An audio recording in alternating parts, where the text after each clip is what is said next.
ہماری جدوجہد کے سامنے مختلف مشکلات حائل ہوتی ہیں، لیکن ہم مایوس نہیں ہوتے، اس لیے کہ نتائج ہمارے اختیار میں نہیں ہیں، وہ اللہ کے اختیار میں ہے۔ نہ معلوم وہ ہمارا کتنا امتحان لینا چاہتا ہے۔ قیامت کے دن اللہ تعالی کے حضور پیغمبر بھی پیش ہوں گے۔ صحیح مسلم کی روایت میں آتا ہے کہ ایسا نبی آئے گا خدا کے سامنے کہ اس کے ساتھ کوئی امتی نہیں ہوگا، کوئی امتی نہیں ہوگا۔ ایسا نبی آئے گا کہ اس کے ساتھ صرف ایک شخص ہوگا۔ ایسا آئے گا کہ اس کے ساتھ صرف 2 آدمی ہوں گے۔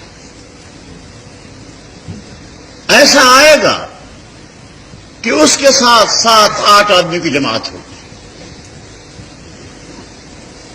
ہمیں یقین ہے کہ ان پیغمبروں نے جن کے ساتھ لوگ نہیں تھے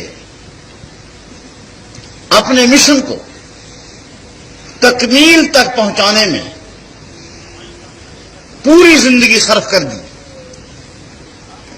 حضرات انبیاء علیہم الصلوات و تسلیمات کبھی تبلیغ دین میں کوتاہی نہیں کرتے۔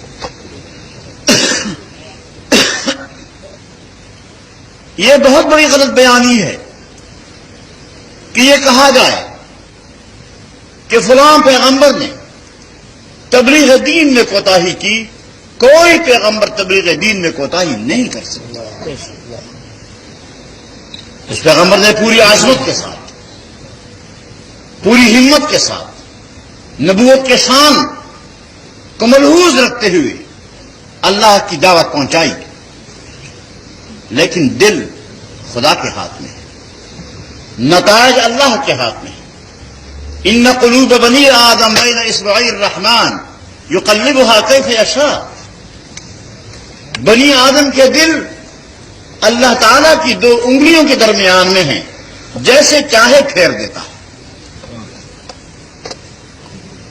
تو ہدایت، کامیابی، نتائج کا مرتب ہونا یہ ہمارے اختیار میں نہیں۔ ہم تو اتنے مکلف ہیں کہ اس راستے پر چلو، زندگی کو اس راستے پر چلاؤ، یہ کام تم نے کرنا ہے۔ اس لیے ہم اللہ کے سامنے اور آپ کے سامنے یہ اقرار کرتے ہیں، اللہ ہمیں توفیق بخشے۔ اللہ کی توفیق کے بغیر کچھ انسان نہیں کر سکتا۔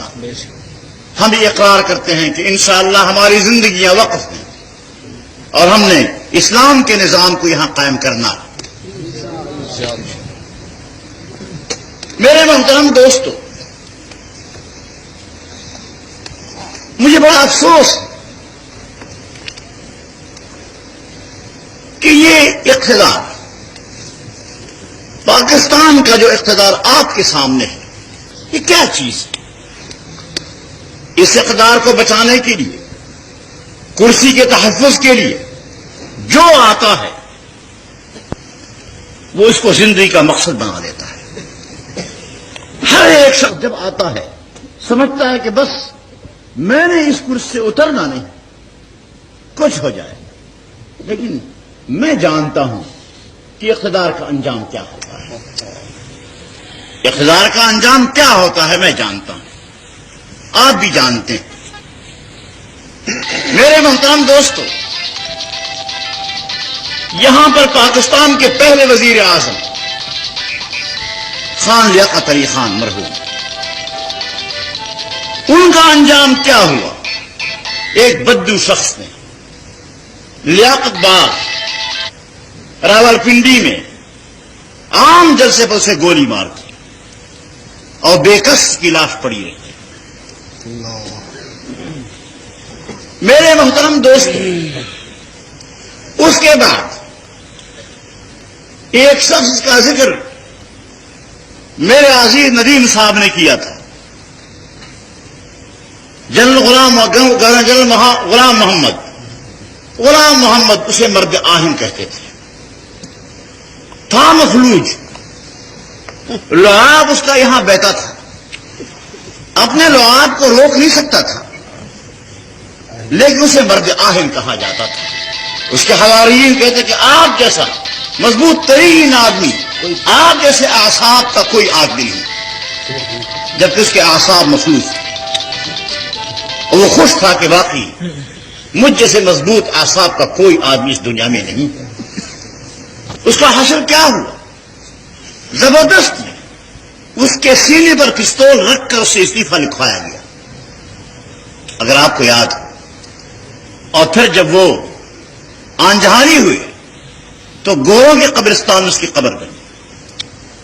گوروں کے قبرستان میں، اب بھی کراچی میں گوروں کے قبرستان میں اس کی قبر ہے، مسلمانوں کے قبرستان میں جگہ اس کو نہیں ملی۔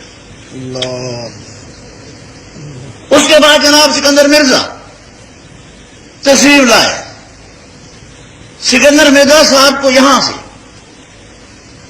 جہاز میں بٹھا کر لندن بھیج دیا۔ لندن میں وہ ایک ہوٹل کا مینیجر تھا، اور ہوٹل کے مینیجر کی حیثیت سے اس کی فوتگی ہوئی۔ اس کی لاش ایران میں پہنچائی گئی۔ اس وقت ایران میں دفن ہوئے۔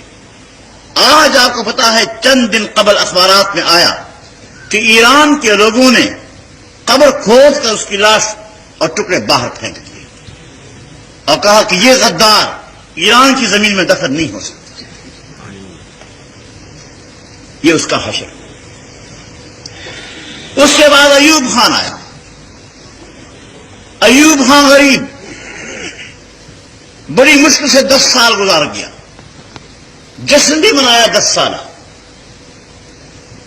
لیکن ایک دن جب وہ اپنے گھر کے بچوں سے سن رہا تھا کہ بھاگے جا رہے ہیں، کہتے ہیں ایوب کتا ہائے ہے، ایوب کتا ہائے ہے، اس نے کہا یہ کیا بات ہے؟ بلایا لڑکوں کو، کیا بات ہے؟ انہوں نے کہا ابا جی ہم تو یہ اسکول میں ہمیشہ کہتے ہیں۔ جب انہیں معلوم ہوا کہ یہی کچھ میرا حشر ہو رہا ہے، وہ پھر بھی ہوشیار تھا، اس نے استعفیٰ دیا، الگ ہو کر بیٹھ گیا۔ تو جناب یحییٰ خان تشریف لائے، آغا محمد یحییٰ، آغا محمد یحییٰ خان تشریف لائے۔ آج اس وقت وہ پنڈی میں ایک محلے میں رہتا ہے۔ میں آپ کو یقین سے کہتا ہوں کہ وہ محلے میں باہر گلی پر نہیں نکل سکتا، پابند کوئی نہیں، آزاد ہے، لڑکوں کے ڈر سے کہ لڑکے پیچھے پڑ جاتے ہیں، ایسے تبرکات ملے، لڑکے پیچھے پڑ جاتے ہیں، وہ غریب گلی میں پھر نہیں سکتے۔ اور اس کے بعد بھٹو خان کا حشر، وہ بھی آپ نے دیکھا۔ تو جب ہمارے یہاں ہر ایک کا حشر یہ ہے جو آپ کے سامنے ہے، اس کرسی کا شوق کون بیوقوف کرے؟ کون بیوقوف اس کرسی کا شوق کرے؟ مجھے تعجب ہے کہ پاکستان کی اس تاریخ، مقتدر ہستیوں کی تاریخ سے کوئی سبق نہیں رہتا۔